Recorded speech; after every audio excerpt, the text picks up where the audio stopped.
बच्चों ये तो तुम सबने सुना होगा कि अरे ये तो बिल्कुल अपने पापा जैसा दिखता है, ओहो इसका नेचर तो बिल्कुल अपनी मम्मी पे गया है। या फिर मार्केट में कोई अंकल मिले तो वो आपकी शक्ल देख के ही बता देते हैं कि तुम तो शर्मा जी के बेटे हो ना। बात तो सही है। ये तो सबके साथ होता है, पर क्या कभी ये सोचा है कि ये जो मम्मी पापा का मिक्सचर बनता है इसके पीछे का रीजन क्या है? कौन से कैरेक्टर्स कॉपी होते हैं और कौन से स्किप होते हैं? तो फैमिली के इसी कॉपी पेस्टिंग वाले गेम को डीकोड करते हैं जिसे कहा जाता है heredity. So hi everyone, myself Dr. Chelsea, your biology educator। ठीक है, अब मैम आ गई है, चैप्टर को समझाने की जिम्मेदारी मैम पे छोड़ दो। रिलैक्स होकर कंसंट्रेशन के साथ आराम से बैठ जाओ। ठीक है, मैम है तो कोई टेंशन मत लो। Why to fear when your doctor is here? तो अब चैप्टर को स्टार्ट करें। रिलैक्स होकर एकदम शांति से बैठो, चैप्टर ऐसे समझ आ जाएगा। ठीक है, मैम ऐसे जादू कर देंगी। तो बिना किसी चिंता के, बिना किसी परेशानी के चैप्टर को शुरू करते हैं। ये बेसिक पॉइंट्स है जो इस चैप्टर में हम कवर करने वाले हैं। पूरा चैप्टर ही कवर होगा। ठीक है, ये तो ऐसे ही ड्रामेबाजी के लिए कुछ भी लिख देते हैं। पूरा चैप्टर जो तुम्हारे बोर्ड्स में जहां जहां से क्वेश्चन आएंगे सारा चैप्टर पढ़ाऊंगी और हर चीज तुम्हें समझ आएगी। ठीक है, तो अपने आप को ना देखो, पहले मैं यही चीज कहनी चाहूंगी, अपने आप को कभी कम मत समझना। You are more capable than you think. ठीक है, आराम से, शांति से, फुल मोटिवेशन और फुल कंसंट्रेशन के साथ बैठ जाओ, चैप्टर यूं समझ आएगा। पहले आते हैं वेरिएशन पे। वेरिएशन क्या है ना? वेरिएशन क्या होते हैं? तो जो हमें अपनी नजरों से फर्क दिखाई देते हैं ऑर्गेनिजम्स में। अब देखो एग्जांपल से बताती हूँ, जैसे ये कॉर्न प्लांट है ना? तो अब आप फसल देखोगे, खेत में जाओगे तो आपको ऑलमोस्ट सारे प्लांट सिमिलर ही दिखेंगे, उनमें ज्यादा कोई वेरिएशन दिखती नहीं है, बहुत कम वेरिएशन होती है ना? लेकिन वैसे ही एनिमल्स में आए, जैसे कि हम ह्यूमंस पे आ गए, तो अब इनमें क्या होता है, हम सेक्सुअली रिप्रोड्यूस करते हैं, हमें बहुत ज्यादा वैरायटी ऑफ कैरेक्टर्स देखने मिलते हैं। कोई काला है, गोरा है। अब रेसिज्म नहीं बनना, अगर तुम्हारे फ्रेंड का स्किन टोन डार्क है तो उसे कालू कोई नहीं कहेगा। ठीक है, गलत बात है बच्चों, मत किया करो ऐसे, है ना? बुरा लगता है किसी को। तो अब कोई सेक्सुअली रिप्रोड्यूस कर रहा है तो उसमें बहुत सारी वेरिएशन होंगी, है ना? किसी का फेस कैसा ही होगा, किसी के बॉडी टाइप कैसा होगा। तो ये जो डिफरेंस है ना लोगों में आपस में, वही वेरिएशन है और कुछ नहीं है ना? तो वेरिएशन ना सेक्सुअल रिप्रोडक्शन में सबसे ज्यादा आते हैं, क्योंकि सेक्सुअल रिप्रोडक्शन में क्या होता है बच्चों, गैमीट का फॉर्मेशन होता है और दोनों मेल फीमेल गैमेट मिलके एक ऑर्गेनिज्म बनाते हैं। लेकिन एसेक्सुअल रिप्रोडक्शन, या देखो प्लांट्स में भी जहां सेक्सुअल रिप्रोडक्शन होता है वहां तो वेरिएशन आएगी, लेकिन जो प्लांट्स, जो ऑर्गेनिज्म एसेक्सुअली रिप्रोड्यूस कर रहे हैं, जैसे एसेक्सुअली में प्लांट्स में वेजिटेटिव प्रोपेगेशन होता है ना? तो रिप्रोडक्शन चैप्टर में मैंने ये सब पढ़ा दिया, उसका वन शॉट भी चैनल पे अपलोडेड है, तो अगर रिप्रोडक्शन पढ़ना है तो वहां से आप पढ़ सकते हो। ठीक है, तो अब सेक्सुअल रिप्रोडक्शन जहां हुआ है वहां पे वेरिएशन ज्यादा आएगी। एसेक्सुअल में बहुत रेयर केस में आती है, जैसे मान लो म्यूटेशन हो गया, है ना? बहुत कुछ रेयर कंडीशन है। तो वेरिएशन क्या हो गया? फर्क है, जो एक आपस में इंडिविजुअल्स में जो डिफरेंस है। एक स्पीसी के इंडिविजुअल है ना? एक आप हो, आपका बेस्ट फ्रेंड है, आपके मम्मी पापा है, कुछ कुछ कैरेक्टर होते हैं ना जो डिफरेंट होते हैं, तो वही वेरिएशन है। लेकिन हाँ, वेरिएशन अलग अलग स्पीसीज के बीच भी हो सकती है, जैसे कि एक कुत्ता है और एक बिल्ली है, तो आप डिफरेंस कर पाते हो ना कि इससे कुत्ता है और ये बिल्ली है। वो कौन से कैरेक्टर्स है जिनकी वजह से आप डिफरेंशिएट कर पा रहे हो, उसी को वेरिएशन कहते हैं। जो फर्क आपको दिखाई दे रहा है आंखों से, है ना? आप दो लोग, कोई ह्यूमंस आपके सामने खड़े, आपकी दो फ्रेंड्स हैं, उनको आप कैसे डिफरेंशिएट करोगे कि ये सीता है, ये गीता है? कोई तो फीचर्स होंगे ना, कोई ऐसे कैरेक्टर्स होंगे, उनका फेस कट अलग है, बॉडी टाइप अलग है, तो ये जो डिफरेंस है इसी को वेरिएशन कहते हैं, है ना? अब एक आपकी क्रश है और एक वो लड़की है जिसको आप पसंद नहीं करते, दोनों बराबर खड़ी है, कोई तो डिफरेंस होगा दोनों में जिसे आप डिफरेंशिएट करोगे कि ये वाली तो बहुत पसंद है, ये मेरे वाली है, मेरे वाली है, और दूसरी जो है वो आपको पसंद ही नहीं, आप उसे देखना नहीं पसंद कर रहे। तो दोनों को डिफरेंशिएट करने के कुछ वेरिएशन होंगे ना, दोनों में कुछ फर्क होंगे, है ना? कि मेरे वाली और जिससे नफरत है वो वाली। तो वो जो फर्क है इंडिविजुअल्स का आपस में और अलग अलग स्पीसीज का आपस में, उसी को वेरिएशन कहते हैं। ठीक है, अब आते हैं हेरिडिटी पे, जो हमारे चैप्टर का नाम भी है। हेरिडिटी क्या होती है? जो कैरेक्टर का ट्रांसफर होता है पेरेंट्स से ऑफस्प्रिंग, ऑफस्प्रिंग यानी कि बच्चे, है ना? बच्चे मन के सच्चे। तो माता पिता, मम्मी पापा से बच्चों में जो कैरेक्टर ट्रांसफर होते हैं उसी को कहा जाता है हेरिडिटी। ठीक है। और हेरिडिटी का जो प्रोसेस है, मतलब ये जो ट्रांसफर होने वाला प्रोसेस है, इसको इनहेरिटेंस कहते हैं। तो इनमें कंफ्यूज मत होना, है ना। जैसे मम्मी पापा तुम सिमिलर तो दिखते हो, लोग बता देते हैं ना देख के कि ओए तू तो उसकी बेटी है ना, ओ तू अच्छा तू सुनीता की लड़की है, शर्मा जी का लड़का है। तो ये जो तुम्हारी सिमिलरिटीज अपने पेरेंट्स से, वो तो हो गई हेरिडिटी। लेकिन जो डिफरेंस है, बिल्कुल एग्जैक्ट तो कॉपी नहीं दिखते हो ना तुम अपने पेरेंट्स की, बिल्कुल सेम तो नहीं हो, कुछ सिमिलरिटीज है ना। तो ये हो गया हेरिडिटी की जो कैरेक्टर्स ट्रांसफर हुए हैं पेरेंट्स से। इनहेरिटेंस मैंने वही बताया कि जो प्रोसेस है, कैरेक्टर पास हो रहे हैं जनरेशन टू नेक्स्ट जनरेशन, तो इसी को हम इनहेरिटेंस कहते हैं। अब ये देखो माँ बेटी सुंदर सी है ना, कितनी प्यारी प्यारी हैं। तो ये देखो इनका हेयर कलर, स्किन टोन, मतलब सिमिलरिटीज है। आप बता सकते हो ना कि ये जो लड़की है ये इसकी बेटी होगी, है ना। ऑल्दो ये वेरी यंग लग रही है, बहने से लग रही है, बट ये इसकी माँ है, ये बेटी है, क्योंकि इनका स्ट्रक्चर्स फीचर्स मैच हो रहे हैं। तो ऐसा ये हो गया हमारा इनहेरिटेंस। अब एक बहुत ही कॉमन ट्रेट है, ये ट्रेट जो वर्ड है ना, ये इतना इस चैप्टर में देखने मिलेगा हर क्वेश्चन में, ट्रेट ट्रेट ट्रेट ट्रेट। अब ये ट्रेट है क्या, इस ट्रेट को समझो। बच्चे कंफ्यूज हो जाते हैं इन वर्ड्स में कि ये मतलब कि जो छोटे छोटे ये टर्म्स हैं इनका मीनिंग क्या है। देखो कंसेप्ट समझो, अपने आप समझ आ जाएगा। रटना मत, बायोलॉजी रटने से कभी याद नहीं रहेगी। तुम 4 दिन रट्टा मार लोगे, 5वें दिन भूल जाओगे। लेकिन कंसेप्ट एक बार याद कर लिया ना, तो पेपर में आप बना के भी आंसर लिख सकते हो, है ना। कंसेप्ट हमेशा सही होगा आपका अगर कंसेप्ट से पढ़ोगे, लेकिन रट्टा मारोगे तो भूल जाओगे एग्जाम में। और इतना सारा कितनी चीजों का रट्टा मारोगे यार। तो चलो अब पढ़ते हैं। ट्रेट्स क्या है, वो कैरेक्टरिस्टिक फीचर है, वो फीचर्स हैं, है ना, जिससे ऑर्गेनिज्म के फिजिकल फॉर्म होते हैं। जैसे कि देखो ये सो किताबी बातें हो गई, मैं वैसे समझाती हूँ। जैसे कोई एक इंसान टॉल है, तो ये एक मतलब एक फीचर, पर्टिकुलर एक कैरेक्टर, उसे मतलब कि ट्रेट कहा जाता है। जैसे किसी का गोरा है कोई, है ना, कोई मोटा है, तो ये ट्रेट है। कोई पतला है, कोई मस्कुलर है, ये सब ट्रेट्स है कि फीचर्स जो है फिजिकल फॉर्म में, है ना, विजिबल है या फिजियोलॉजिकल एस्पेक्ट से। जैसे टॉल हो गया, है ना, रेड हेयर कलर हो गया, मतलब जन्म से, ऐसा नहीं किसी ने बाद में करा लिए, हाँ बाद में भी कराए तो एक्वायर्ड में हो गया। रेड हेयर कलर, जो आजकल रेड हेयर बैडीज है ना, क्या तुम भी बैडी हो या तुम बैडी बनना चाहती हो। तो आई कलर हो गया आपका, बिल्ली आंख होती है जैसे, तो आई कलर हो गया। ये होते हैं ट्रेट्स, मतलब कोई एक फीचर, कोई भी फीचर हो सकता है। अब ट्रेट्स ना बच्चों 2 तरह के होते हैं, एक तो एक्वायर्ड ट्रेट, दूसरा हो गया इनहेरिटेड ट्रेट। ये स्पेलिंग थोड़ी सी टाइपिंग में गलती हो गई है ना, तो इन पे इतना वो ध्यान मत देना, पर आपको एग्जाम में सही लिखनी है। यहाँ पे टी आएगा एस से पहले, ठीक है।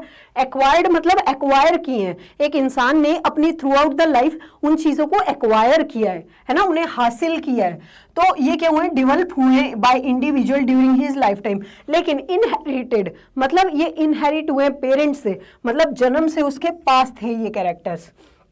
उसके बाद ये क्या होते हैं, result of change in non reproductive tissue. ये जो चेंज एक्वायर्ड ट्रेट होते हैं ना, ये सोमैटिक सेल्स में होते हैं, सोमैटिक टिश्यू में होते हैं, रिप्रोडक्टिव टिश्यू में नहीं होते। अगर रिप्रोडक्टिव टिश्यू में होते तो ये नेक्स्ट जनरेशन में भी पास होते। जैसे कि देखो इसका एग्जांपल है पियर्सिंग, कान में जो पियर्सिंग है। अब एक कोई इंसान जिम जा रहा है ना, एक आदमी, एक लड़का कोई जिम जा रहा है, उसने अच्छी मसल्स बना ली, बॉडी शॉडी बना ली। इसका मतलब ये तो नहीं है ना कि उसका बच्चा जो है वो बॉडी बिल्डर पैदा हो जाएगा। तो ये एक्वायर्ड है, उसने एक्वायर किया, जिम जा जाके उसने मेहनत करी है दिन रात, तो उसमें मसल्स आई है, पर उसके बच्चे में तो नहीं आएंगी। तो ये होता है एक्वायर्ड। और जो ट्रांसमिट होता है वो कौन से है, जैसे आई कलर है, स्किन का कलर है, हेयर कलर है ना, ये मोस्टली इनहेरिटेड ही होते हैं। जैसे हमारे पेरेंट्स के, उनमें से कैसी एक हमारा होगा, उनके सिमिलर ही। अब जीन्स पे आते हैं। जीन्स क्या है, ये ट्रेट, जीन, एलील, इनमें फर्क मैं अच्छे से बाद में टैबुलर फॉर्म में भी बता दूंगी, इनमें कंफ्यूज मत होना। जीन्स क्या है, जीन्स देखो यूनिट ऑफ हेरिडिटी है। देखो मैं बताती हूँ, सेल है ना, सेल के अंदर न्यूक्लियस होता है। देखो सेल के अंदर साइटोप्लाज्म है, न्यूक्लियस है। अब न्यूक्लियस के अंदर चलते हैं, है ना। अब तुम्हें यही मैं सीआईडी बना दूंगी, जो डॉक्टर सालुंकी है ना, वैसा फीलिंग आएगी तुम्हें। चलो अब देखो, अब तुम्हें अंदर घुसते जाना है चीज़ों के, फिर देखो कितना मजा आता है। क्या भाई, हमारी बॉडी क्या अमेजिंग चीज़ है। देखो सेल के अंदर न्यूक्लियस है, न्यूक्लियस के अंदर क्रोमोजोम है, और क्रोमोजोम के अंदर डीएनए है, और डीएनए के अंदर जीन्स होते हैं। मतलब ये देखो, ये तुम्हारा डीएनए है, है ना, ड्राइंग पे मत जाना। अब इस डीएनए में बच्चों, जैसे ये एक सेगमेंट हो गया, ये पर्टिकुलर एक सेगमेंट ले लिया डीएनए का, तो एक फंक्शनल यूनिट, जैसे हमारी बॉडी के फंक्शनल यूनिट क्या होती है, सेल, है ना, नर्वस टिश्यू की न्यूरॉन्स, किडनी की नेफ्रॉन, वैसे ही डीएनए की जो स्ट्रक्चरल और फंक्शनल यूनिट है वो होती है बच्चों जीन, उसे कहते हैं जीन। मतलब वो कोई पर्टिकुलर एक ट्रेट को मतलब कि वो करेगी, उस ट्रेट के लिए रिस्पॉन्सिबल होगी, एक ट्रेट के लिए एक जीन, या फिर किसी पर्टिकुलर प्रोटीन को बना रही होगी, मतलब ये इसका फंक्शन कोई एक होगा, ठीक है। एक जीन बहुत सारे फंक्शन नहीं करेगी, अलग अलग जीन्स मिलके अलग अलग फंक्शन करती है, और ये डीएनए के एक छोटा सा पार्ट होता है जीन, ठीक है। तो जीन और डीएनए में कंफ्यूज मत होना, है ना। Unit of heredity which is जो कैरेक्टर्स को ट्रांसफर करती है from parents to their offspring. Obviously DNA तो ट्रांसफर होता है ना। जब सीआईडी में आपने देखा होगा, है ना, अब सीआईडी के रेफरेंस से ही समझाती हूँ, ये चैप्टर आपको वैसे ही समझ आएगा। सीआईडी में आपने देखा होगा कि डीएनए टेस्ट कराते हैं, रिपोर्ट्स आती है, पता चलता है किसका डीएनए कहाँ प्रेजेंट था, कौन किसका बच्चा है, कौन किसकी माँ है, कौन किसका पिता है। तो ये जो सारा सिस्टम है, सारा तामझाम है ना, डीएनए वाला, मतलब कि डीएनए हमारे पेरेंट्स से मिलता है, तभी तो पता चलता है ना कौन किसके मतलब किसका फैमिली रिलेशन है। तो ये डीएनए का इनहेरिटेंस हो रहा है, तभी तो मैच हो रहा है ना डीएनए। तो ड्यू टू, अब ये बात हो गई। अब ये जो डिफरेंस होता है जेनेटिक मेकअप का ह्यूमन पॉपुलेशन में, इसी से वेरिएशन आती है। जेनेटिक मेकअप क्या होता है, ये वो मेकअप नहीं है जो लड़कियां मुंह पे लगाती है। जेनेटिक मेकअप मतलब उसका जेनेटिक स्ट्रक्चर क्या है, उसमें उसके डीएनए में कौन कौन से जीन कैसे कैसे अलाइन है ना। तो ये होता है जेनेटिक मेकअप। अब सारे जो ह्यूमंस हैं उनका बेसिक स्ट्रक्चर तो सेम है, तो 99.9% डीएनए जो होता है ह्यूमंस में सेम होता है, और 0.1% डीएनए वेरी करता है। तो जो 0.1% वेरी कर रहा है उसी से जेनेटिक मेकअप चेंज हो रहा है ना। तो उसी से चेंज हो रहा है, और वही जेनेटिक मेकअप है जो वेरिएशन के लिए रिस्पॉन्सिबल है, जिससे फर्क आ रहा है इंडिविजुअल्स में, ठीक है, समझ गए। और ये भी ऑब्जर्व किया जैसे ये देखो, कुछ लोगों में अटैच ईयर लोब होते हैं, मतलब ये तो सेपरेट वाले, ये अटैच है, free ear lobe, attached and free year lobes. ये भी दो तरह की वेरिएशन है जो ह्यूमन पॉपुलेशन में मिलती है। आपका कौन से वाला है? मेरा तो फ्री वाला है भाई, है ना। तो हम ये कह सकते हैं जीन क्या है, functional unit of DNA that define our characteristic, ठीक है। चलो आगे चले, यहाँ तक समझ आ गया। कोई भी किसी भी तरह का डाउट हो ना यार, फील फ्री, आप इंस्टाग्राम पे पूछ लो, है ना, या फिर इसके कमेंट में लिख दो, कैसे भी डाउट आए चैप्टर को रिगार्डिंग लिख दो, बस जवाब मैं दूंगी, है ना। तुम्हारे सारे डाउट के सॉल्यूशन होंगे, चिंता मत करना बिल्कुल भी, तुम टेंशन मत लिया करो। छोटे से तो हो तुम, इतने से, है ना, इतने छोटे से दिमाग पे टेंशन डालोगे क्या होगा, फट जाएगा वो। तो तुम टेंशन मत लो, आराम से बैठो। मैं ना समझाने को, मैं हूं ना समझाने को, मेरा काम है भाई, मुझे इस चीज के पैसे मिलते हैं तुम्हें समझाने को, मेरा पैशन है, मुझे अच्छा लगता है जब बच्चों को समझ आती है चीजें। तो अब तुम आराम से बैठा करो और मैम से पूछो जो नहीं समझ आ रहा, मैम बताएगी तुम्हें। चलो अब एलील पे आते हैं। एलील क्या है? देखो, एक पर्टिकुलर जीन है, उसके दो फॉर्म।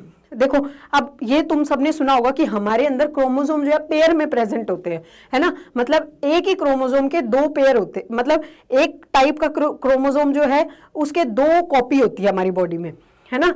जैसे आपने लिखा होगा कि ह्यूमंस में 23 + XY होता है, तो ये 24 मतलब 24 क्रोमोसोम होते हैं, या फिर जिसे 12 पेयर कहा जाता है, ठीक है, 12 पेयर कहा जाता है। अब बच्चों होता क्या है, ये जो दो सेम क्रोमोसोम होते हैं ना, जैसे एक क्रोमोसोम ये हो गया और इसी का दूसरा सिमिलर क्रोमोसोम जो होगा, ये दोनों ऐसे अटैच्ड है, ये आप देखोगे। तो ये दोनों जो क्रोमोसोम है ना, ये हो गए होमोलोगस, ठीक है।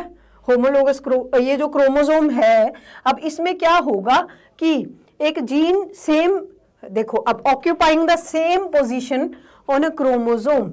अब इसका डीएनए होगा, देखो अलग अलग कलर से मैं आपको शो कर देती हूँ। ये क्रोमोसोम हो गया, इसका ये डीएनए हो गया, ये क्रोमोसोम, इसका ये डीएनए हो गया।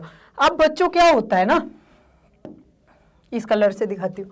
एलील क्या है, मतलब ये डीएनए हो गया, इसका भी जीन होगा, इसमें भी बहुत सारे जीन्स होंगे, ये डीएनए हो गया, इसका भी जीन होगा, ये बट वो है मतलब एक सिमिलर ही वो है, सेम मतलब एक जो होमोलोगस क्रोमोसोम है ना, तो यही। अब इसमें क्या होगा कि दोनों में सेम पोजीशन पे सेम सेम जीन प्रेजेंट होंगे। यहाँ पे अगर एक टॉलनेस का मान ले, यहाँ पे टॉलनेस का जीन प्रेजेंट है, तो यहाँ पे भी इसी पोजीशन पे सेम पोजीशन पे टॉलनेस का होगा, लेकिन वो डिफरेंट फॉर्म होगी, है ना। ये सेम जीन्स तो सेम कैरेक्टर्स वाले जीन्स तो इन दोनों पे प्रेजेंट होंगे सेम लोकेशन पे, लेकिन जरूरी नहीं है दोनों सेम हो। जैसे यहाँ पे मान लो टॉलनेस का है, टॉल वाला वो एलील है, लेकिन यहाँ पे ड्वार्फ वाला है, तो कैरेक्टर तो सेम ही है ना, फीचर तो एक ही है हाइट का, लेकिन उसके अल्टरनेट फॉर्म है और वो क्रोमोसोम में सेम पोजीशन पे प्रेजेंट है इन अ होमोलोगस क्रोमोसोम पेयर, ठीक है। तो ये होता है एलील,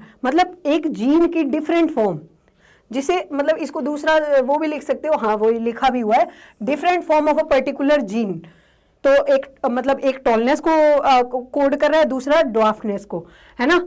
तो ये हो गया। जैसे कि और भी बहुत सारे आपने पढ़े होंगे, टॉलनेस का हो गया, आई कलर, जैसे एक जो जीन है वो कोड कर रहा है ब्लू आइज को, दूसरा कर रहा है ग्रे को, है ना, कोई ब्राउन को कर रहा है, कोई ब्लैक को। तो एक ही जीन, पर्टिकुलर एक फीचर के जो अल्टरनेट जीन्स है उसको हम एलील कहते हैं। और सोमैटिक सेल के एलील जैसे ये वाले हो गए डीएनए, ये देखो होमोलोगस क्रोमोसोम्स है यहाँ पे, ये शो किए गए हैं, ये सारे पेयर जो क्रोमोसोम के शो किए गए हैं, है ना। ये गैमीट के ये वाले हैं, देखो इसमें XY क्रोमोसोम प्रेजेंट होता है। अब फादर ऑफ जेनेटिक्स, जिनकी वजह से आज हम ये चैप्टर पढ़ पा रहे हैं, द गोट, द ओजी, हमारे मेंडल साहब। अब मेंडल साहब ने क्या करा था, इसको पढ़ते हैं। अब आज इन्होंने अगर काम नहीं किया होता तो ये चैप्टर हम पढ़ भी नहीं रहे होते। तो चलो अब स्टार्ट करते हैं जेनेटिक्स से। बट अब पहले ये देखो इन्होंने क्या करा था, इन्होंने जो एक्सपेरिमेंट करे थे वो करे थे पी प्लांट पे, है ना, मटर पे। चाहते तो ये मटर की सब्जी बना के भी खा सकते थे, पर नहीं, इनको एक्सपेरिमेंट करना था। अब तुम भी ऐसा कर सकते हो अगर तुम्हें साइंटिस्ट बनना है। कोई भी चीज अगर तुम खा रहे हो, कुछ भी आसपास ऑब्जर्व कर रहे हो, अब न्यूटन जी ने हमारे सेब उनके सिर पे गिरा तो उस पे ही एक पूरी थ्योरम बना दी, है ना, वैसे ही इन्होंने मटर पे कर दिया। तो तुम भी ऑब्जर्व करो, तुम क्या कर सकते हो, क्या पता मेंडल की जगह अगला नाम तुम्हारा आ जाए। चलो, इंटरेस्ट की बात होती है अगर कोई करना चाहे तो। अब मेंडल जी ने पी प्लांट को ही क्यों चूज करा, किसी को भी चूज कर सकते थे एक्सपेरिमेंट के लिए, कोई कुत्ता, बिल्ली, चूहा, कोई इंसान।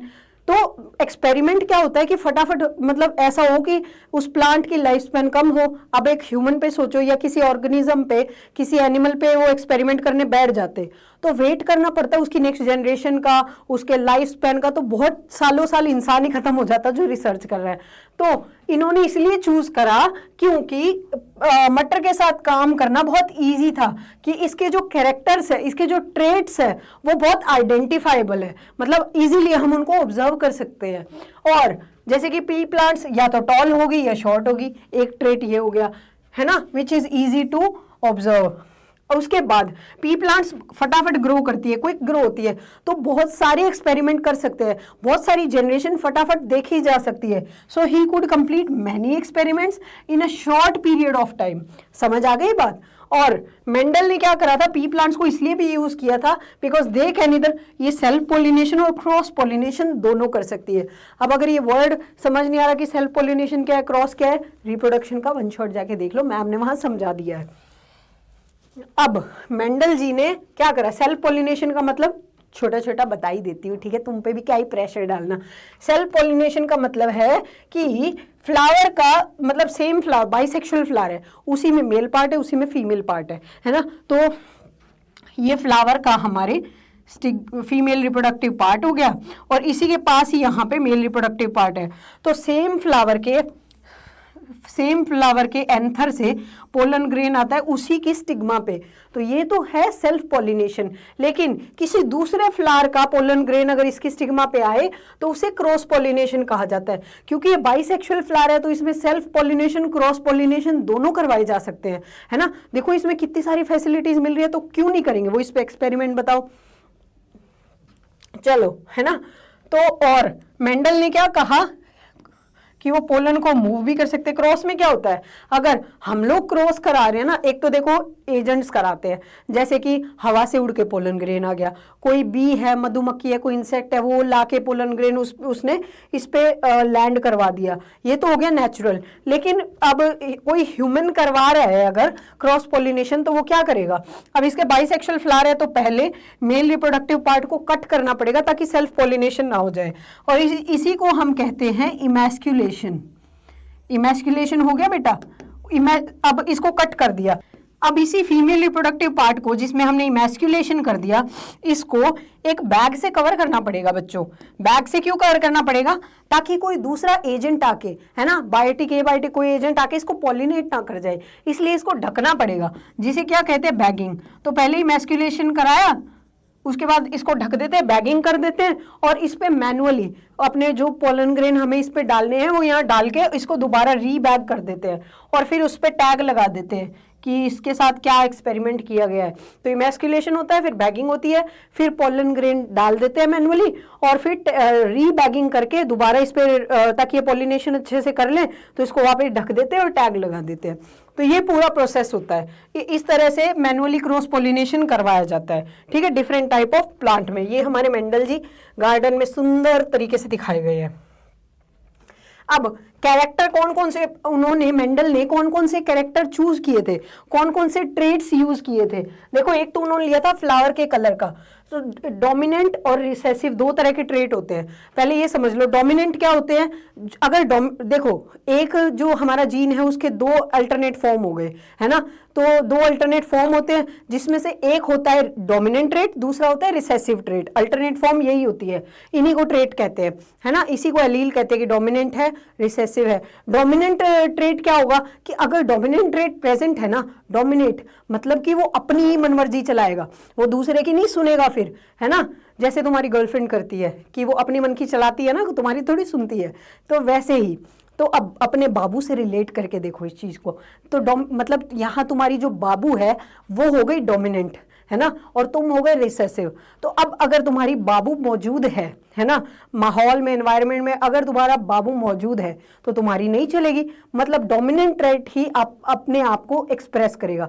और अगर तुम्हारी बाबू कहीं चली गई, है ना, वो प्रेजेंट नहीं है, तो तुम ही अपने आप को एक्सप्रेस कर पाओगे, तुम्हें तभी तो मौका मिलेगा बोलने का, कुछ करने का।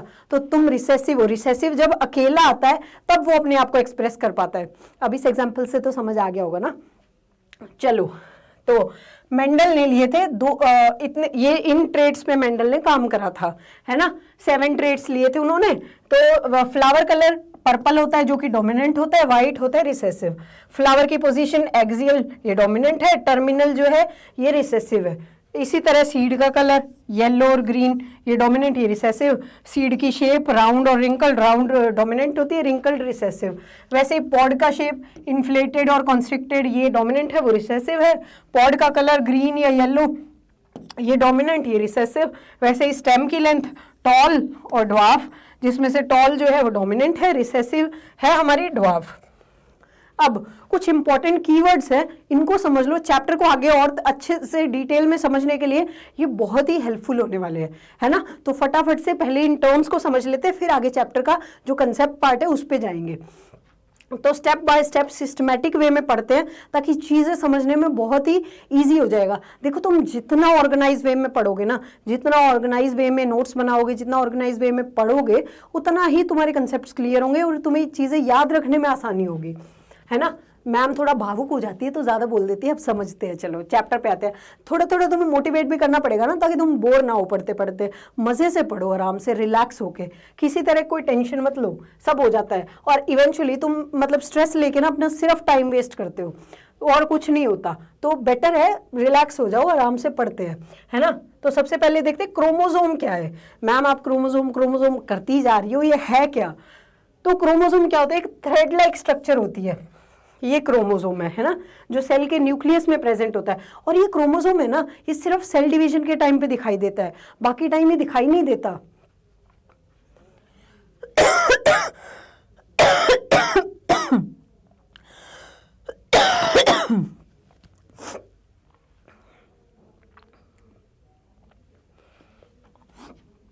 और ये क्रोमोसोम प्रेजेंट कहाँ होता है? न्यूक्लियस में होता है, ठीक है। ये कब दिखाई देता है? सिर्फ सेल डिवीजन के टाइम पे। और इसमें जीन्स को कैरी करता है। जीन्स को कैसे कैरी करता है? क्योंकि इस क्रोमोसोम में डीएनए होता है और डीएनए में तो अलग अलग तरह के जीन्स होते हैं, तो ये कैरी करता है। अब जीन क्या है? जीन फंक्शनल यूनिट होगी हेरिडिटी की, है ना, क्योंकि डीएनए में जो जितना पार्ट है ना, जो पोर्शन डीएनए का एक पर्टिकुलर ट्रेट को, एक पर्टिकुलर फीचर को, एक पर्टिकुलर कैरेक्टरिस्टिक्स को कोड कर रहा है, जो फंक्शन कर रहा है, उसको हम कहते हैं जीन, है ना। हेरिडिटी में भी तो डीएनए ही तो पास हो रहा है एक जनरेशन से दूसरी जनरेशन, है ना। और ये जीन कहाँ प्रेजेंट है? क्रोमोसोम पे, जो कि सेल के न्यूक्लियस में प्रेजेंट है। It is a piece of DNA that codes for one polynucleotide. Polynucleotide, है ना, इस नाम को सुन के घबराना नहीं है।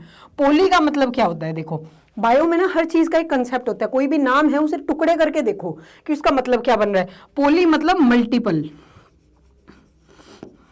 मल्टीपल, है ना। Nucleotide, nucleotide nitrogenous base pairs होते हैं, है ना। इसमें का एक कॉम्प्लेक्स स्ट्रक्चर होती है जो आगे आपको 12th में पढ़ने मिलेगी अगर आप बायो लेते हो। तो मतलब बहुत सारे न्यूक्लियोटाइड मिलके एक स्ट्रक्चर में आते हैं। और न्यूक्लियोटाइड मतलब एक जीन है ना, एक जीन से एक न्यूक्लियोटाइड बनता है। और न्यूक्लियोटाइड ही आगे क्या बनाता है? प्रोटीन बनाता है, प्रोटीन बनाता है। तो प्रोटीन देखो, अब एंजाइम्स है, हार्मोन्स है, सब प्रोटीनेशियस ही तो है। तो डीएनए क्या करता है? देखो, ये वैसे तो हायर लेवल की बात है पर बता देती हूँ। डीएनए से क्या होता है? आपके आरएनए बनता है बच्चों। आरएनए से आगे जाके क्या होता है? एमआरएनए में होता है। मतलब डीएनए से आरएनए बना, आरएनए से आगे प्रोटीन बनता है। और यही डीएनए का एक्सप्रेस, मतलब डीएनए ऐसे ही अपने आप को एक्सप्रेस करता है। डीएनए से आरएनए, आरएनए से प्रोटीन, है ना। तो अल्टीमेटली प्रोटीन बनता है। प्रोटीन ही अलग अलग फंक्शन कराता है। जैसे एंजाइम्स बन गए बॉडी में, जैसे डाइजेस्टिव एंजाइम है और बहुत सारे एंजाइम्स है, जैसे हार्मोन्स है अलग अलग। तो प्रोटीनेशियस ही होते हैं ज्यादातर हार्मोन्स, है ना। अब इंपॉर्टेंट टर्म्स आगे क्या है? एलील। एलील आपने देखा कि different form of a given gene, एक जीन की डिफरेंट जो फॉर्म्स है इसे एलील कहा जाता है। जैसे कि कैपिटल टी है, ये टॉलनेस के लिए रिस्पॉन्सिबल है। स्मॉल टी है, ये आपका ड्वार्फनेस के लिए। तो इसमें बच्चों ये मैंने बताया था ना कि जो एलील है, तो ये जो क्रोमोसोम है इसके अंदर जो डीएनए हैं, इनमें सेम पोजीशन पे एलील प्रेजेंट होते हैं। जैसे यहाँ टॉलनेस का एलील है ना, तो यही मतलब एक फीचर के जो एलील है वो सेम पोजीशन पे होंगे। जैसे यहाँ कैपिटल टी का वो है जीन, तो यहाँ स्मॉल टी का होगा इसी सेम पोजीशन में दूसरे क्रोमोसोम पे, है ना। अब फिनोटाइप क्या है? फिनोटाइप वो फिजिकली, है ना, जो आंखों से ऑब्जर्व किए जाएं, ऐसे ऑब्जर्वेबल फिजिकल अपीयरेंस जो है एक गिवन ऑर्गेनिज्म की, इसे फिनोटाइप कहते हैं। जैसे कि स्किन कलर हो गया, आप बाहर से आंखों से देख के बता सकते हो ना कौन गोरा है कौन काला है, तो ये फिनोटाइप हो गया। जैसे प्लांट है तो टॉल है या ड्वार्फ है, ये आंखों से देख के पता चल सकता है। सीड राउंड है, रिंकल्ड है, ये भी आपको देख के पता चल जाएगा। तो फिजिकली जो हम चीजें ऑब्जर्व कर पाते हैं उसे हम कहते हैं कि फिनोटाइप। लेकिन जो जेनेटिक मेकअप है ना, मैंने समझाया कि जेनेटिक मेकअप क्या होता है। तो ये जो जेनेटिक मेकअप है ना बच्चों, उसे हम जीनोटाइप कहते हैं। जैसे कि कैपिटल टी दोनों अगर हैं तो ये क्या होगी? ये टॉलनेस के लिए रिस्पॉन्सिबल होगी, है ना। और अगर दोनों स्मॉल टी है तो ये भी ये प्लांट ड्वार्फ होगा। जैसे मैंने बताया कि अगर तुम्हारी बाबू माहौल में है, किसी जगह तुम और तुम्हारी बाबू बैठे हो, तो बाबू अपनी चलाएगी। बाबू जब अपनी चलाएगी तो डोमिनेंट हमेशा एक्सप्रेस होगा, बाबू डोमिनेट करेगी। लेकिन बाबू अगर एब्सेंट है ना, सिर्फ तुम ही प्रेजेंट हो, तो तुम्हारा जो रिसेसिव कैरेक्टर है वो अपने आप को एक्सप्रेस कर देगा। लेकिन बाबू और तुम दोनों मौजूद हो तो चलनी तो बाबू की ही है, डोमिनेट तो बाबू करेगी। तो ये हो गया। अब होमोजाइगस हेट्रोजाइगस क्या होता है? मैम ये क्या अजीब से नाम है, होमोजाइगस हेट्रोजाइगस। देखो ये क्या होता है, होमोजाइगस क्या होता है? जब सेम तरह के एलील प्रेजेंट होते हैं फॉर अ गिवन फिनोटाइप। जैसे कि देखो हमने देखा कि कैपिटल टी है, दोनों एलील सेम है ना, दोनों डोमिनेंट है। अगर दोनों स्मॉल है तो ये भी दोनों सेम है, तो ये कंडीशन होती है बच्चों होमोजाइगस। और दोनों अलग अलग आ गए, एक कैपिटल टी एक स्मॉल टी, दोनों एलील अलग अलग तरह के आ गए, तो इसे बेटा हेट्रोजाइगस कहा जाता है। समझ आ गई? उसके बाद ये तो हो गया होमोजाइगस हेटेरोजाइगस। देखो ये मतलब एलील सेम लोकेशन पे होते हैं ना क्रोमोसोम के। अब देखो यहाँ पे कैपिटल बी, यहाँ भी कैपिटल बी, तो ये होमोजाइगस। यहाँ स्मॉल बी, यहाँ भी स्मॉल बी, तो ये होमोजाइगस। लेकिन यहाँ दोनों डिफरेंट है ना, पोजीशन तो सेम पे होंगे दोनों क्रोमोसोम में, यहाँ भी सेम पोजीशन पे है, लेकिन है दोनों अलग अलग ना, तो इसीलिए ये है हेटेरोजाइगस, मतलब डिफरेंट एलील प्रेजेंट है क्रोमोसोम की सेम लोकेशन पे। अब उसके बाद F1 जनरेशन क्या है, इस चैप्टर में ना तुम बार बार देखोगे F1 जनरेशन, इसमें न्यूमेरिकल भी आएंगे तुम्हारे पास कि F1 जनरेशन का ये रेशियो बताओ, F2 का ये बताओ। तो ये पहले ये समझो कि ये F1 F2 है क्या। F1 क्या होगी, वो पहली जनरेशन होगी जो क्रॉस फर्टिलाइजेशन से आएगी, क्रॉस कराएंगे तब आएगी पहली generation after crossing the plants, ठीक है। F2 जनरेशन कौन सी है, सेकेंड जनरेशन आएगी जो ये क्रॉस प्लांट, मतलब देखो यहां समझाती हूं, ये तुमने दोनों होमोजाइगस लिए है ना, कैपिटल टी, ये कौन सा लिया है, डायग्राम में तो अलग है, हाँ। तो देखो एक सिंपल वैसे समझा देती हूँ तुम्हें। अब देखो इसमें क्या होता है कि F1 कौन सी होगी, देखो पहले तुम होमोजाइगस कंडीशन लोगे और इसका क्रॉस कराएंगे, तो इसके क्रॉस से जो पहली जनरेशन आई उसे F1 जनरेशन कहते हैं। तो इससे क्या होगा, ये गैमीट बनेगा, इससे बनेगा ये गैमीट। अब इन दोनों का क्रॉस करा के जो पहली आएगी, ये जो जनरेशन आई, इसको बेटा F1 कहा जाता है, ठीक है। लेकिन अब क्या करते हैं, इस F1 की सेल्फिंग करा दी, मतलब इसका इसी से क्रॉस करा दिया, तो अब जो जनरेशन आएगी वो F2 होगी। और ये आपने पुनेट स्क्वायर में देखो, ऐसे पुनेट स्क्वायर बना के आप क्रॉस करवाते हो, वैसे तो ये आगे भी आएगी, पर मैं एक बार फिर यहाँ बता देती हूँ। पुनेट स्क्वायर में आप दोनों को, क्योंकि देखो जब गैमीट बनते हैं ना तो एक एक ही जो आपका एलील है वो जाता है ना, तो ये आपका वो बन गया। अब इसका क्रॉस कराएंगे तो ये आएगा क्रॉस। अब इसका फिनोटिपिक रेशियो क्या होगा, देखो बाबू जहाँ है वो सब डोमिनेट है, तो सब इसका फिनोटाइप देखो, फिनोटाइप क्या आएगा जो बाहर से हमें दिख रहा है कि बाबू जहाँ है तो बाबू किसी दूसरे को बोलने नहीं देती, तो फिनोटाइप आ गया 3:1, है ना। लेकिन जीनोटाइप बेटा जो जेनेटिक मेकअप है, जेनेटिकली तो जो दिख रहा है ना, जीनोटाइप जो है वो क्या होगा, देखो 3 तरह के जीनोटाइप दिख रहे हैं ना, एक तो कैपिटल टी आ रहा है, एक कैपिटल टी स्मॉल टी आ रहा है, और एक दोनों स्मॉल टी आ रहे हैं। तो अब इनका क्या है, देखो कैपिटल टी एक है, स्मॉल टी प्योरली एक है, और ये जो हेटेरोजाइगस है ये 2 है, तो 1:2, 2:1। ये बहुत ही इंपॉर्टेंट होते हैं ये रेशियो, आपके बोर्ड एग्जाम के एस्पेक्ट से तो बहुत ज़्यादा इंपॉर्टेंट है, ठीक है। तो F1 ये हो गई जो पहली जनरेशन आई दोनों होमोजाइगस को क्रॉस कराने पे, इसी को सेल्फ कराया तो F2 जनरेशन आएगी, जो ये वाली जनरेशन है ये F2 है, ठीक है। अब जो हमारे मेंडल जी हैं, इन्होंने किया क्या था आखिर, इन्होंने क्या किया था बच्चों, इन्होंने ना कॉन्ट्रास्टिंग विजिबल कैरेक्टर्स लिए थे। ये कॉन्ट्रास्टिंग क्या है, कॉन्ट्रास्टिंग का मतलब होता है ऑपोजिट, अलग अलग कैरेक्टर्स जिनको आप इजीली ऑब्जर्व कर सकते हो। जैसे कि एक हाइट का ले लिया, दूसरा सीड के कलर का ले लिया, तीसरा सीड की शेप का ले लिया, तो इनको आप इजीली बहुत आराम से आप इनको डिफरेंशिएट कर सकते हो कि चेंजेस क्या क्या आ रहे हैं, है ना। जैसे कि राउंड एंड रिंकल ये सीड की शेप का हो गया, ये हाइट का हो गया, फिर ये फ्लावर के कलर का हो गया, ऐसे अलग अलग कॉन्ट्रास्टिंग ट्रेट्स लिए जो आप इजीली ऑब्जर्वेबल हो, डिफरेंट हो एक दूसरे से। अब इन्होंने बच्चों क्या करा, उन्होंने एक पी प्लांट लिया, है ना, मटर का एक पौधा लिया, इसमें क्या करा, अलग अलग कैरेक्टर्स लिए, है ना, और उन्हीं की प्रोजेनी प्रोड्यूस की, है ना, जनरेशन आगे बहुत सारी जनरेशन को ऑब्जर्व किया, उन पे एक्सपेरिमेंट किया, और जो रिजल्ट आया उसे कैलकुलेट किया कि ये इनहेरिटेंस का प्रोसेस आखिर हो कैसे रहा है भाई। तो उन्होंने एक तो क्या करा, एक मोनोहाइब्रिड क्रॉस कराया। अब बायोलॉजी में कोई भी वर्ड है उसके टुकड़े करके देखोगे ना, तुम्हें अपने आप मतलब समझ आ जाएगा। अब मोनो का बच्चों मतलब हो गया सिंगल, है ना, मतलब इन्होंने एक सिंगल कैरेक्टर, एक सिंगल ट्रेट पे एक्सपेरिमेंट किया, एक सिंगल ट्रेट को लिया, जैसे यहाँ हाइट का ट्रेट ले लिया, है ना, प्योर होमोजाइगस पेरेंट को क्रॉस कराया, F1 जनरेशन आई बच्चों, अभी F1 जनरेशन आई, है ना, हाइब्रिड। अब इसको जब क्रॉस कराए, ये पुनेट स्क्वायर होता है बच्चों, है ना, ये पुनेट स्क्वायर बनाया, अब इसको क्रॉस करवाया, तो क्रॉस होके ये जो आएगा रिजल्ट आपका, 2 हेटेरोजाइगस आएंगे और 2 प्योर होमोजाइगस आएंगे अलग अलग। अब देखो फिनोटाइप, ये दिखने में कैसे होंगे, बाहरी दिखावा कैसा होगा बच्चों इनका। देखो अब जहां तुम्हारी बाबू आ गई है तो बाबू ही दिखाएगी, डोमिनेंट ही अपने आप को दिखाएगा ना, एक्सप्रेस कराएगा, ये भी टॉल, ये भी टॉल, ये भी टॉल, है ना। तो फिनोटिपिक रेशियो बच्चों, फिनोटाइप का रेशियो आपका क्या हो गया, फिनोटाइप आपका हो गया 3:1, ठीक है। लेकिन जीनोटाइप जो जेनेटिक मेकअप है इसका, वो क्या होगा, ये प्योर टोल है, ये दो हाइब्रिड है हिट्रोजाइगस, और ये एक प्योर ड्वार्फ है ना।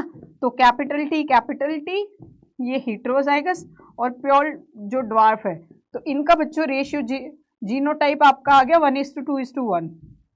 ये आपके बोर्ड के एस्पेक्ट से बड़ा ही इंपॉर्टेंट है, इस पे तो ऐसा सितारे लगा लो आप, है ना, लिख के रख लो, ये तो बोर्ड में सबसे फेवरेट क्वेश्चन ही होता है। चलो अब इसके बाद बच्चों आते हैं हम डाई हाइब्रिड। अब वैसे ही जैसे मैंने बताया कि बायो में आप टुकड़ों में वर्ड्स को तोड़ दो, आपको समझ आ जाएगा।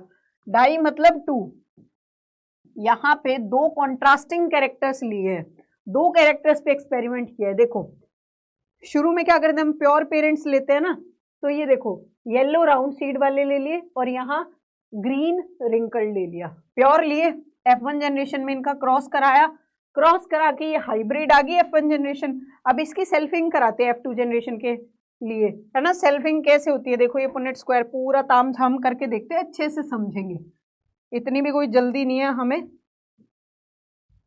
ठीक है। ये पुनेट स्क्वायर हमने बना लिया, मेरी ड्राइंग बहुत ज्यादा अच्छी नहीं है, मैं बार बार बोलती हूँ, तो प्लीज ड्राइंग पे मत जाना, आराम से सीखेंगे कि है क्या। अब हमारे पास क्या था, गैमीट का फॉर्मेशन करते हैं पहले, जल्दीबाजी नहीं करनी कोई भी। ये हमारे पास पेरेंट प्लांट था, अब इसके गैमीट क्या क्या बनेंगे बच्चों, कैपिटल वाई के साथ कैपिटल आर, कैपिटल वाई के साथ छोटा आर, है ना, और स्मॉल वाई के साथ बड़ा आर, और स्मॉल वाई के साथ छोटे वाला आर। ये चार तरह के गैमीट बनेंगे बच्चों, है ना, capital Y capital R, capital Y small R, small Y capital R, और स्मॉल वाई स्मॉल आर। ये चार तरह के गैमीट बनेंगे, और यही सेम यहाँ होगा। इनकी सेल्फिंग कराइए ना, क्योंकि इन चीजों को ना आराम से करना, आराम से पेशेंटली करोगे तो तुम्हें समझ भी आएगा, जल्दीबाजी में गलतियां कर बैठोगे, है ना, जल्दीबाजी में इम्पेशेंटली चीजों को करोगे तो एरर के चांसेस उतने ही बढ़ जाते हैं, है ना। इस पूरे तामझाम को करके देखो,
ये देखो ये हमारा हो गया पूरा F2 जनरेशन का। अब इनका जब बच्चों तुम रेशियो निकालोगे ना, इसका जब तुम ऑब्जर्व करके सारा रेशियो निकालोगे तो इसका रेशियो क्या आएगा, देखो येलो राउंड, चार पॉसिबिलिटीज बनेगी आपके पास। एक तो बनेगा येलो राउंड जो होगा 9:16, है ना, इनको गिन लो आप, आपको पता चल जाएगा जब आप, सॉरी, इनको गिनोगे ना तो यही रेशियो निकल के आएगा। मैं यहाँ टाइम वेस्ट नहीं कर रही हूँ, तो यही समझ लेते हैं इस चीज को, है ना। और इसको ग्रीन राउंड का आएगा 3:16, येलो रिंकल्ड का आपका रेशियो आएगा 3:16, और एक प्लांट ऐसा होगा जो कंप्लीटली रिसेसिव ग्रीन और रिंकल्ड होगा।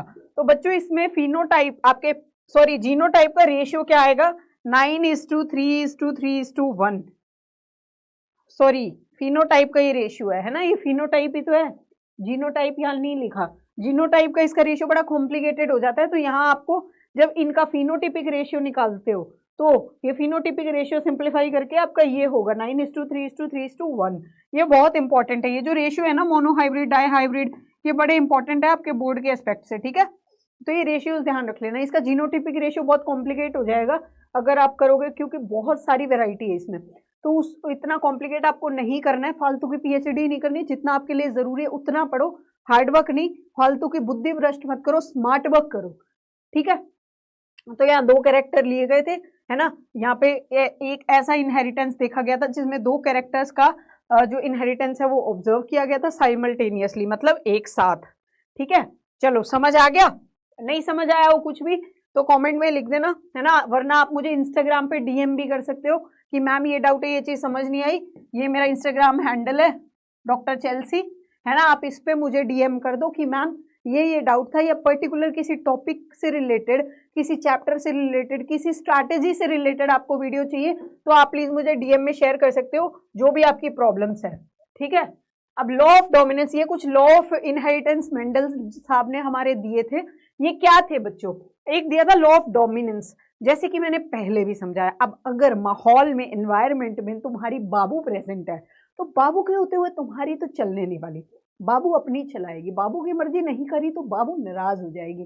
तो अब बाबू को नाराज भी नहीं कर सकते, तो कुछ एलील के क्या होते हैं, 2 फॉर्म होती है, एक रिसेसिव एक डोमिनेंट। लेट्स से ये तुम्हारी बाबू है और ये तुम हो। अब बाबू है डोमिनेंट, अपनी चलाएगी, बाबू के होते तुम एक्सप्रेस नहीं कर पाओगे, और तुम हो रिसेसिव, ठीक है। तो ये एक एलील की दोनों मतलब एक जीन की, एक ट्रेट की दोनों फॉर्म हो गई, ठीक है, दोनों एलील्स हो गए। अब फर्स्ट लॉ ऑफ इनहेरिटेंस जो लॉ ऑफ डोमिनेंस है, ये क्या कहता है, देखो कोई भी कैरेक्टर है, कोई भी ट्रेट है, उसको एक जीन ही तो कंट्रोल करता है, और जीन की ही अल्टरनेट फॉर्म होती है जिसे एलील कहते हैं, है ना। जीन की ही अल्टरनेट फॉर्म को बच्चों एलील कहा जाता है। अब क्या होता है, इस अगर पेयर हेटेरोजाइगस है, जैसे कि ये है, मतलब डोमिनेंट रिसेसिव दोनों एलील एक साथ है पेयर में, तो ये होता है हेटेरोजाइगस, है ना। तो इसमें क्या होता है, एक डोमिनेट करेगा दूसरे को, ये बाबू तुम्हारी डोमिनेट करेगी तुमको, ठीक है।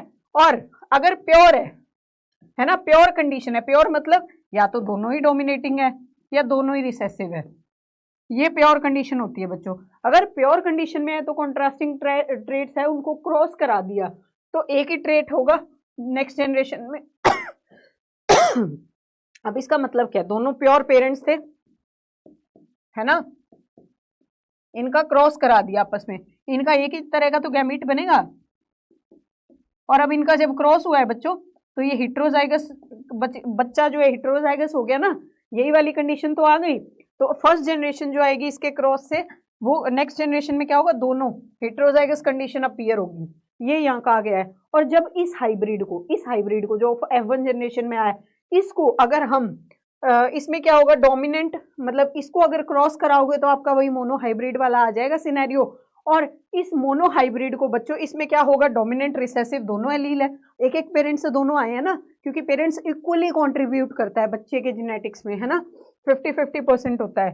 तो डोमिनेंट जो एलील है ये अपने आप को एक्सप्रेस कर देगा फिनोटाइप में, मतलब कि जैसे ये जो लेट्स से ये हाइट का आपका है एलील, है ना, ये टॉल हाइट का है और ये शॉर्ट हाइट का है।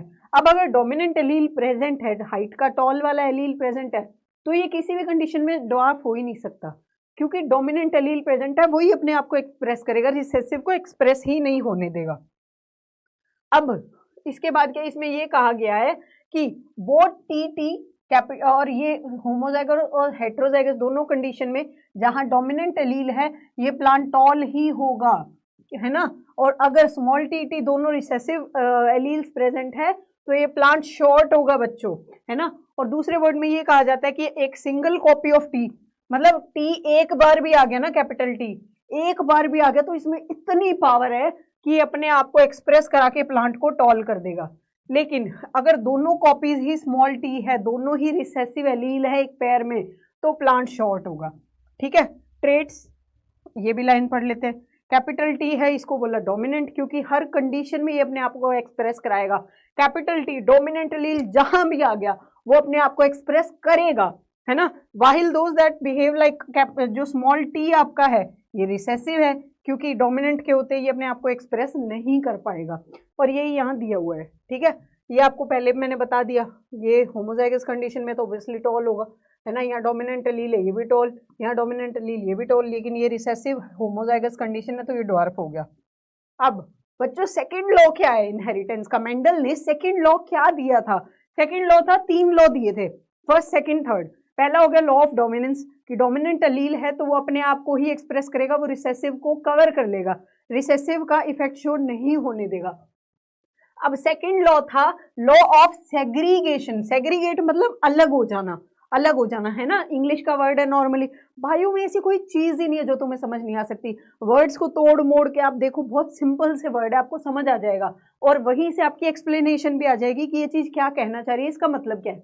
अब सेग्रीगेशन मतलब अलग अलग हो जाते हैं, तो इसमें क्या कहा है कि एक ऑर्गेनिज्म है जिसमें 2 एलील है ना, एक जीन के, मतलब जैसे हाइट का जो जीन है, अगर एक हेट्रोजाइगस ऑर्गेनिज्म है उसके हाइट का जीन है, तो हाइट के जीन के 2 हो गए ना, एक टॉल वाला हो गया एलील, एक रिसेसिव जो ड्वार्फ वाला हो गया, तो 2 ऑल्टरनेट्स हो गए ना बच्चों इसके। लेकिन बच्चे में तो एक ही पास होगा ना जनरेशन में। देखो जब इस बंदे का, ये कोई चिंटू पिंटू है, तो इसका जब गैमीट बनेगा ना, जब ये रिप्रोडक्शन करेगा, तो रिप्रोडक्शन करेगा तो बच्चों गैमीट में तो एक बार में एक ही जाएगा, या तो ये जाएगा या ये जाएगा, दोनों एक साथ तो जाने से रहे, क्योंकि एक एलील जो आता है वो फादर से आता है और दूसरा बच्चों मदर से आता है, और दोनों मिलके जनरेशन बनाते हैं, नेक्स्ट जनरेशन। ऑफस्प्रिंग में दोनों का कंट्रीब्यूशन होता है ना। तो एक कंडीशन पे, एक सिचुएशन में, एक टाइम पे एक ही एलील पास होगा प्रोजेनी में, दोनों एक साथ नहीं जा सकते, एक मदर से आएगा एक फादर से आएगा, यही यहाँ दिखाया है। देखो ये प्योर होमोजाइगस येलो है ना, ये भी होमोजाइगस ग्रीन है। गैमीट फॉर्मेशन के टाइम पे एक ही तो एलील आया, इन दोनों का जब क्रॉस हुआ तो ये हेट्रोजाइगस बन गया। हेट्रोजाइगस कंडीशन में इसमें अब एलील बनेगा तो 2 तरह के एलील बनेंगे, है ना, 2 तरह के एलील बन गए, लेकिन जनरेशन में तो एक ही पास होगा ना, दोनों तो नहीं पास हो जाएंगे। तो ये हो गया। अब अगला है, इसमें क्या है कि उसी को आगे डिटेल में समझते हैं। इसमें ये कहा गया है कि assortment of each pair of trait is independent of other, मतलब एक तरह का जो कैरेक्टर है ना वो दूसरे पे भी डिपेंड नहीं करता, है ना। लॉ ऑफ इंडिपेंडेंट असॉर्टमेंट हमारा अगला थर्ड लॉ है, सॉरी, है ना, पढ़ने में मिस्टेक हो गई। थर्ड लॉ है, ये कहता है कि एक कैरेक्टर अपना अलग जाएगा और दूसरा अलग डिपेंड नहीं होगा। जरूरी नहीं है कि किसी की हाइट टॉल है तो उसकी आंखों का कलर भी ब्राउन हो, ठीक है, मतलब एक कैरेक्टर दूसरे पे डिपेंड नहीं करता। पी का एग्जांपल ले तो जरूरी नहीं है कि येलो, अगर सीड येलो और वो क्या है राउंड और येलो है, उसको रिंकल्ड ग्रीन, मतलब अगर राउंड है तो वो ग्रीन नहीं हो सकती, है ना, अगर ग्रीन है तो वो रिंकल्ड या राउंड नहीं हो सकती, एक फिक्स होगी। तो हर कैरेक्टर अपने आप को इंडिविजुअली एक्सप्रेस करता है, कोई किसी से लिंक्ड नहीं है कि अगर हाइट टॉल है तो आइज का कलर ये होगा, इसका बॉडी ये ऐसी होगी, मतलब हर कैरेक्टर बच्चे में प्रोजेनी में अलग होगा, है ना, वो सेग्रीगेट हो जाते हैं। जैसे कि कहे कि गैमीट के फॉर्मेशन के टाइम पे एक पेयर ट्रेट सेग्रीगेट हो गया अनदर पेयर से, जैसे कि जब इसका गैमीट फॉर्मेशन हुआ, अब ये जो पहले इनका प्योर पेरेंट्स का हमने क्रॉस कराया, जब इसके गैमीट बनेंगे तो देखो अलग अलग जा रहे हैं ना, कि राउंड के साथ येलो भी आ रहा है, राउंड के साथ ग्रीन रिसेसिव वाला भी आ रहा है, ये देखो, है ना। फिर उसके बाद रिंकल्ड वाला जो जीन है, इसका रिसेसिव जीन है सीड शेप का, उसके साथ ये डोमिनेंट भी आ रहा है येलो वाला, ये देखो। और फिर इसमें बच्चों आपका जो रिसेसिव, दोनों रिसेसिव कंडीशन में भी आ रहे हैं, मतलब कोई डिपेंड नहीं कर रहा ना। जरूरी नहीं है कि कैपिटल आर है तो उसके साथ कैपिटल वाई ही होगा, कैपिटल आर के साथ स्मॉल वाई भी हो सकता है ना, स्मॉल आर है तो कैपिटल वाई भी हो सकता है, स्मॉल आर के साथ स्मॉल वाई भी हो सकता है, कोई भी कंडीशन पॉसिबल है, क्योंकि ये ट्रेड्स आपस में लिंक्ड नहीं है, एक दूसरे से डिपेंड नहीं करते, इनका इतनी भी दोस्ती नहीं है कि भाई तू आ गया तो ये भी डोमिनेट ही आएगा, तो सब इंडिविजुअली एक्सप्रेस होते हैं, है ना, इंडिपेंडेंट है सब लोग। तो इसमें क्या होता है, this gives each pair of characters a pair, equal chance आता है सबको, मतलब सबको मौका मिलता है इक्वली, इनमें इक्वालिटी है कि सबको मौका मिलेगा अपना हुनर दिखाने का, ठीक है। We can say that allele of a gamete which is received for one gene does not influence, मतलब कि एक अरे बार बार वही बात रिपीट हो रही है यार इन चीजों में।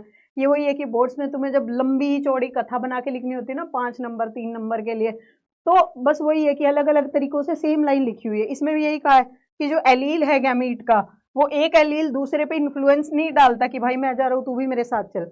सब लोग जिसका जैसे मन होगा, जिसके साथ जाने का मन होगा, वो वैसे ही जाएगा और वैसे ही एक्सप्रेस होगा। बहुत कहानी होगी, दिमाग खराब हो जाता है, एक लाइन को 75 तरीके से लिख देते हैं। हाँ, तुम्हारे लिए फेवरेबल है कि तुम्हें ऐसे ही लिखोगे तभी तुम एक बड़ा लंबा चौड़ा आंसर बना पाओगे।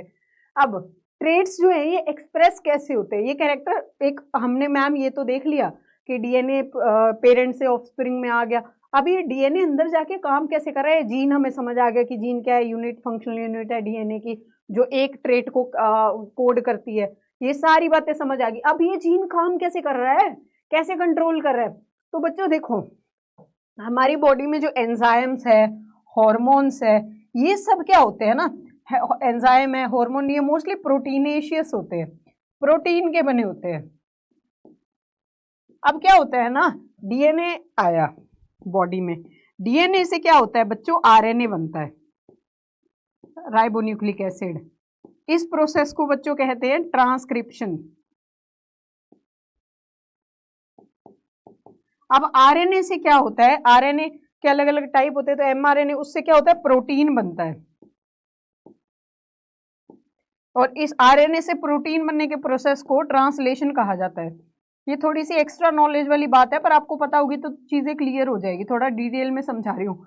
तो ये जो ट्रांसलेशन प्रोसेस हुआ है ना बच्चों, प्रोटीन बना, इस ये प्रोटीन ही क्या होगा, अलग अलग जीन होंगे। जैसे ग्रोथ हार्मोन बनाने वाला जीन हाइट का जीन होगा, तो वो क्या करेगा, ग्रोथ हार्मोन बनाएगा, और वो ग्रोथ हार्मोन आपकी बॉडी में ग्रोथ करवाएगी, ठीक है, आपका डेवलपमेंट कराएगी।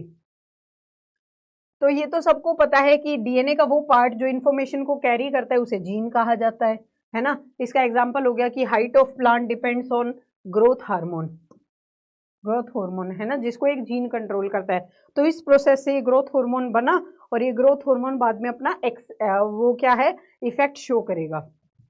और इसमें ये कहा गया है कि जीन अगर एफिशिएंट है तो ज्यादा ग्रोथ हार्मोन बनेगा, मतलब कि प्लांट की ग्रोथ ज्यादा होगी, है ना, ग्रो टॉल होगा। इफ जीन क्या है, उतना पर्टिकुलर प्रोटीन नहीं बना पा रहा, अगर रिसेसिव कंडीशन में है जीन, तो उतना जितना प्रोटीन चाहिए था उतना प्रोटीन बन नहीं पाएगा, उतना हार्मोन बन नहीं पाएगा, इसलिए ग्रोथ कम होएगी।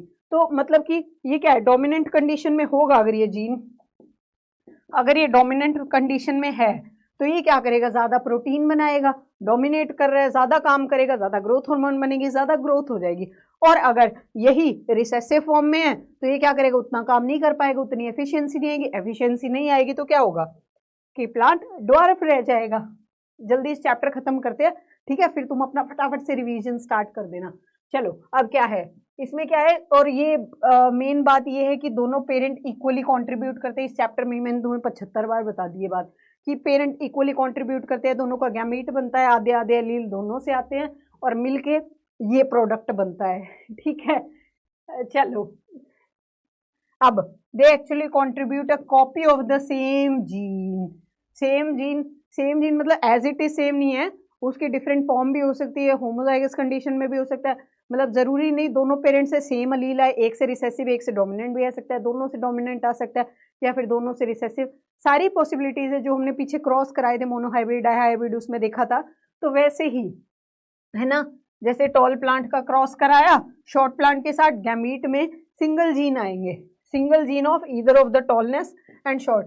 वही जो मोनोहाइब्रिड में कराया था, प्योर पेरेंट्स का जब क्रॉस कराया तो F1 जनरेशन में दोनों जीन थे ना, टॉलनेस का भी था, ड्वार्फनेस का भी था, ये हेटेरोजाइगस कंडीशन थी ना, ये कहा गया है। इसका मतलब यही है कि दोनों पेरेंट्स से एक एक अलील आया है, ओके, तो पेरेंट्स ने इक्वली कंट्रीब्यूट कर दिया ऐसे, ठीक है, यही हो गया इसका आंसर, यही है। देखो ये डीएनए है, डीएनए से ट्रांसक्रिप्शन हुआ, ट्रांसक्रिप्शन होके आरएनए बना, आरएनए ट्रांसलेशन करता है, ट्रांसलेशन मतलब कि आरएनए से प्रोटीन का फॉर्मेशन, इसी प्रोसेस को ट्रांसलेशन कहा जाता है। और सबसे बड़ी बात, जो रिवर्स ट्रांसक्रिप्शन होता है, रिवर्स ट्रांसक्रिप्शन क्या होता है बच्चों, आरएनए से डीएनए बनना, मतलब देखो मेनली प्रोसेस तो यही है ना कि डीएनए से आरएनए बनता है, तो इसको ट्रांसक्रिप्शन कहते हैं।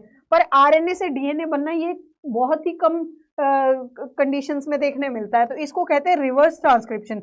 और जो बच्चों एचआईवी वायरस होता है ना आपका, एड्स का, ये यही करता है, ये रिवर्स ट्रांसक्रिप्शन करता है, ये डीएनए को अफेक्ट करता है, इसीलिए ये इतनी डेडली बीमारी है, ठीक है। और डीएनए का मतलब डीएनए से जो डीएनए बनता है, एक डीएनए से दूसरा डीएनए बनना, जो ये कॉपी होती है, ये कॉपी पेस्टिंग होती है ना बच्चों, इसको कहा जाता है replication of DNA, DNA replication कहा जाता है, ठीक है। सेम मतलब एक डीएनए से दूसरा डीएनए बनाना। अब इस चैप्टर का लास्ट टॉपिक है ना, इस चैप्टर का सबसे आखिरी टॉपिक है, यहाँ चैप्टर खत्म होने वाला है। अब तुम सबको ऐसे चैन की सांस आ रही होगी ना, हाय फाइनली चैप्टर खत्म होने वाला है। तो चलो इसको भी खत्म करते हैं फटाफट से। देखो सेक्स डिटर्मिनेशन क्या है कि ये प्रोसेस है, इससे एक इंडिविजुअल का सेक्स जेंडर पता लगाया जा सकता है कि लड़का होगा या लड़की होगी, ठीक है। किस बेसिस पे? जेनेटिक मटेरियल के बेसिस पे। देखो लड़का होता है या लड़की, इसका रिस्पॉन्सिबल होता है आदमी, मेल। हालांकि हमारी सोसाइटी में फीमेल्स को ब्लेम किया जाता है, लेकिन इसकी जड़ होती है मेल, है ना। तो ये गलत एक हमारे सोसाइटी में एक नॉर्म सेट हुआ है। तो होता क्या है, देखो हमारे बॉडी के अंदर ना बच्चों 46 क्रोमोसोम होते हैं,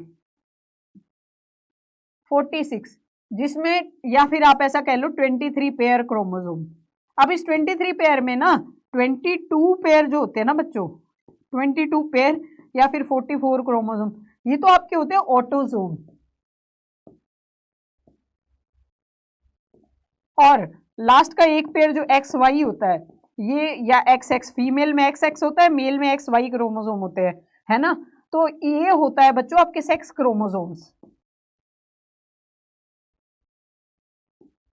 तो अब देखो जब इनका गैमीट बनेगा तो क्या होगा, ये मेल है, ये फीमेल है, इसमें क्या है 22 प्लस एक्स एक्स, और इसमें क्या है 22 प्लस एक्स वाई। अब बच्चों क्या होगा ना, इसके तो गैमीट देखो सारे सेम ही बनेंगे, 22 प्लस एक्स, ठीक है। तो 22 को डिवाइड करेंगे, सॉरी हाँ 22 पेयर है ना ये, तो गैमीट में क्या आएंगे 22 प्लस एक्स, और मेल में क्या होगा 22 पेयर है ये भी, तो 22 प्लस एक्स होगा एक, और एक होगा 22 प्लस वाई। तो ये दो तरह के गैमीट बनेंगे इसमें मेल में। अब अगर ये फीमेल का जो ओवा है ये वाई वाले से फ्यूज हो गया तो मेल चाइल्ड होगा, है ना। और यही फीमेल वाला गैमीट अगर एक्स वाले से फ्यूज हो गया तो गर्ल होगी, फीमेल चाइल्ड बनेगी। ऐसे वाई क्रोमोसोम वाला स्पर्म आया तो मेल, है ना। एक्स वाला एक्स से ही, दोनों एक्स क्रोमोसोम वाले ही ओवा और स्पर्म मिल गए तो गर्ल चाइल्ड होगी। तो मेल रिस्पॉन्सिबल होता है कि बच्चे का जेंडर क्या होगा, है ना। न्यूबॉर्न जो सेक्स, न्यूबॉर्न एक बच्चा है उसके सेक्स को कैसे डिटरमाइन किया जाता है, अब आप लोगों को समझ आ गया होगा कि कैसे होता है ना। एक ओवरव्यू देख लो कि 22 पेयर, जैसे मैंने बताया कि 22 पेयर तो आपके ऑटोसोम्स होते हैं, आपके पास टोटल 23 पेयर ऑफ क्रोमोसोम होते हैं, या फिर 46 नंबर्स में देखे तो, ठीक है, जिसमें से 22 ऑटोसोम है, एक पेयर आपका सेक्स क्रोमोसोम होता है। मेल में होते हैं एक्स वाई क्रोमोसोम और फीमेल में होते हैं एक्स एक्स। ये सिर्फ सेक्स क्रोमोसोम की बात हो रही है, सॉरी, है ना, हाँ सेक्स क्रोमोसोम की बात हो रही है। तो ये क्रोमोसोम जो, तो सॉरी यहाँ गलत लिखा है, ये तो हो गए आपके सेक्स क्रोमोसोम, ठीक है, और ये हो गए ऑटो, हाँ ये ऑटोसोम है बच्चों आपके, यहाँ थोड़ा टाइपिंग मिस्टेक है, ये ऑटोसोम है और ये सेक्स क्रोमोसोम है, ठीक है। अब इसमें क्या होता है, जो क्रोमोसोम है ना, ये आपके कोई भी डिटरमाइनिंग सेक्स या ये सेक्सुअल एक्टिविटी में कोई इनका रोल नहीं होता कि सेक्स हार्मोन बनाना है या कुछ भी, सेक्स मतलब ये जेंडर और सेक्सुअल रिप्रोडक्शन रिलेटेड फंक्शंस में इनका ज़्यादा कोई रोल नहीं होता। ये बस सेग्रीगेट होते हैं, गैमीट में जाते हैं और जनरेशन में ट्रांसफर हो जाते हैं नेक्स्ट जनरेशन में। लेकिन सेक्स क्रोमोसोम क्या होते हैं, ये सेक्स को डिटरमाइन करते हैं, इसी पे तो डिपेंड करता है ना कि मेल में एक्स वाई है, अगर एक्स आके उससे फ्यूज हुआ तो गर्ल चाइल्ड है, वाई फ्यूज हुआ तो मेल चाइल्ड, है ना। तो ये रोल प्ले करते हैं कि बच्चे का जेंडर क्या होगा और उसके सेक्सुअल कैरेक्टर्स में। इसमें क्या होता है, ऑटोसोम क्या होता है, मेल फीमेल सब में सेम ही ट्रेट होते हैं, सिमिलर ही होते हैं सारे ऑलमोस्ट। लेकिन इसमें क्या होता है, मेल में एक्स वाई होता है और फीमेल में एक्स एक्स होता है, जो कि सिमिलर नहीं है। वाई क्रोमोसोम डिफरेंट होता है ना, और यूनिक फीचर होता है मेल का। और ह्यूमंस में क्या होता है, यूजुअली 44 या 22 पेयर ऑटोसोम्स होते हैं, लेकिन जो ये सेक्स क्रोमोसोम है ये सिर्फ 1 पेयर होता है। तो ये भी 1 पेयर हो गया ना, एक्स और वाई, ये भी 1 पेयर हो गया एक्स एक्स। तो आई होप आपको चैप्टर समझ आ गया हो यहाँ तक। अब क्या होगा चैप्टर में, वही सेम चीज, मेल से स्पर्म में या तो एक्स वाला स्पर्म आएगा या वाई वाला आएगा, फीमेल में तो एक ही तरह का गैमेट बनेगा 22 प्लस एक्स, है ना। अब एक्स वाले स्पर्म से अगर ये ओवा फ्यूज हो गया तो एक्स एक्स यानी कि ऑफस्प्रिंग विल बी फीमेल, और ये वाई वाले स्पर्म से अगर ये ओवा फ्यूज हो गया तो एक्स वाई यानी कि मेल चाइल्ड। यही मैंने आपको समझा दिया। तो sex of the children will be determined by what they inherited from their father. तो औरतों को ब्लेम करना बंद करो कि, और ब्लेम भी क्यों करना भाई, लड़की हो गई तो कौन सा बुराई है लड़की पैदा होने में, इट्स अ ब्लेसिंग कि आपको एक संतान मिली है ना। आजकल ऐसा कोई डिस्क्रिमिनेशन आज की सोसाइटी में बहुत ही डिग्रेड बात है कि इन चीजों में डिफरेंस किया जाए। औलाद लायक होनी चाहिए, है ना, नालायक नहीं होनी चाहिए, चाहे वो लड़का हो लड़की हो कोई भी हो, it's a blessing of God, है ना। तो छोड़ो, बाकी आई होप आपको चैप्टर समझ आया हो। तो आप लोग इन चीज़ों में, ऐसी चीज़ों में इन्फ्लुएंस मत होना जो ये पुरानी एंशियंट टाइम में जो ये नॉर्म सेट हुए थे, लड़का लड़की फलाना ढिमकाना, कुछ नहीं होता इन सब चीज़ों से। और अपनी अच्छे से पढ़ाई करो। ये चैप्टर हमारा हो गया रैप, और back to back one shot आ ही रहे हैं, और डिटेल्ड में पढ़ने के लिए एनरोल कर लो 0 to Hero बैच में, जहाँ पे आपको सारी जो प्रिविलेज मिलेगी, वीडियो कॉल मेंटोरशिप मिलेगी, सारी question practice, competency based question, और बाकी सब छोड़ो, तुम अच्छे से कंसंट्रेशन के साथ अपनी पढ़ाई पे ध्यान दो। तुम्हें कुछ भी डाउट है उसके लिए सारे टीचर्स तुम्हारे लिए अवेलेबल है, ठीक है। और मोटिवेटेड तुम हर दिन नहीं रह सकते, बट तुम कंसिस्टेंट हर दिन रह सकते हो। ये बातें मैं हर रोज तुम्हें हर लेक्चर में बोलती हूँ कि हार्ड वर्क नहीं, स्मार्ट वर्क करो, हार्ड वर्क गधा भी करता है। तो अच्छे से पढ़ो, है ना, अच्छे दिमाग से पढ़ो, अपना टाइम टेबल बनाओ और अपने हिसाब से चीजों को करो। जरूरी नहीं है कि एक नॉर्म सेट है कि लोग सुबह जल्दी उठ के पढ़ रहे हैं, रात को पढ़ रहे हैं। तुम्हें जैसे कंफर्टेबल है, जब तुम्हारा कंसंट्रेशन बनता है उस टाइम पढ़ो, है ना। दुनिया की परवाह छोड़ो, दुनिया की बातें छोड़ो, लोगों का काम है कहना, तुम अपने पे फोकस करो, अच्छे से पढ़ाई करो, सब अच्छा होगा। Good luck for your exam. तो मिलते हैं अगली वीडियो में एक नए चैप्टर के साथ, तब तक अच्छे से पढ़ाई करो। Good luck for your exam, और चैनल को सब्सक्राइब कर लो। और कोई भी डाउट हो तो कमेंट्स में पूछ लेना, या इंस्टाग्राम पे डीएम भी कर सकते हो। ओके, चलो bye bye, see you in the next.